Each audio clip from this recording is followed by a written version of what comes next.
welcome to the next part of the 12 Labours of Hercules, a Greek myth. Now, today we are going to be learning about Hercules and his third and fourth labours, which took him into the mountains just north of Mycenae. Now, we have already heard about Hercules' first two labours that he successfully completed, slaying the Nemean lion and the Lernaean hydra. Now, this labour was a little bit different. We know that King Eurystheus wants to see the end of Hercules, but he changes tact in this one a little bit. Okay, so we found out last time that his third labour would be to fetch King Eurystheus the Cernian hind. Now, Hercules didn't think much of this task. He thought it would be easy. He didn't think it would take him long at all. Now, a hind is a deer or a stag. Okay? But King Eurystheus is tricky. He knows that this isn't as easy as it seems. This Cernian hind is one sacred to the moon goddess Artemis. If Hercules kills it, she will surely punish him.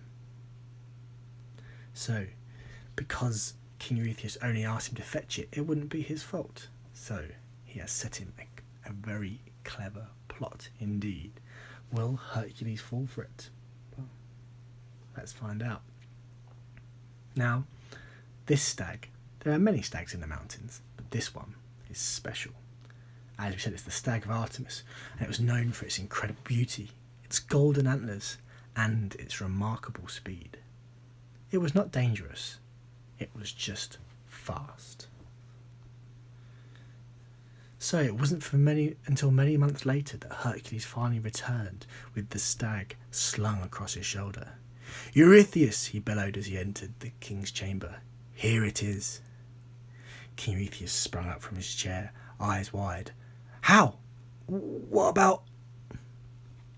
Now, Hercules had tried to catch the stag for a very long time without success. He had hoped to catch it without injuring it, seeing how beautiful it was, but it had been too fast for him. Long months I tracked and chased her. She was fast and clever. I thought I might never catch her. Finally, I used an arrow to bring her down. Now, after Hercules had shot at the stag, he managed to tie it gently to a tree and left it there.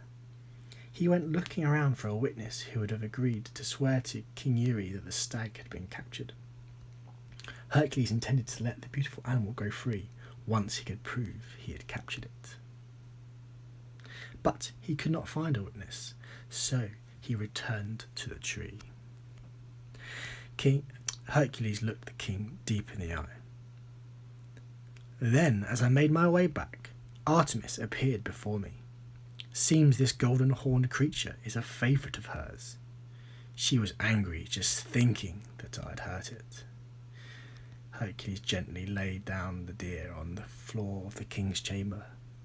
King Eurystheus stood. "How is it she let you pass, unhindered and unharmed?" "Lucky for me, I had not hurt it. I knew such a magnificent creature must be touched by the gods." The king was confused. "But you said that I'd brought it down with an arrow?" "I shot it between its legs and tripped it. Then I caught it before it could run." Hercules smiled. "Since it was not hurt, Artemis let me finish my task.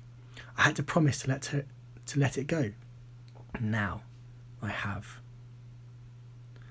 A look of dread crossed the king's face. He knew that Artemis would be furious that he had sent Hercules after her favourite stag. The king was not happy at all, so he sent Hercules away immediately on to his next labour. In his haste of setting Hercules his fourth labour, there was a little bit of confusion. Now, the king asked him to kill the wild boar of Erymanthus, but Hercules thought that he had to bring the wild boar of Erymanthus back to the castle alive. Boars are wild pigs with tusks that can cut you, and they're smart and mean. And the wild boar of Erymanthus was a gigantic boar which made him even more dangerous. It was later that day when the king's advisor approached him. You could tell he wasn't happy. "What troubles you, my king?" "Bah! It's only a matter of time before Hercules returns from his fourth labour. Slaying the Erymanthian boar will be no challenge to him." "Perhaps not, my king. But the fearsome boar has been terrorising those who live near Mount Erymanthus. At least it will no longer hurt your people." "Well, that's true.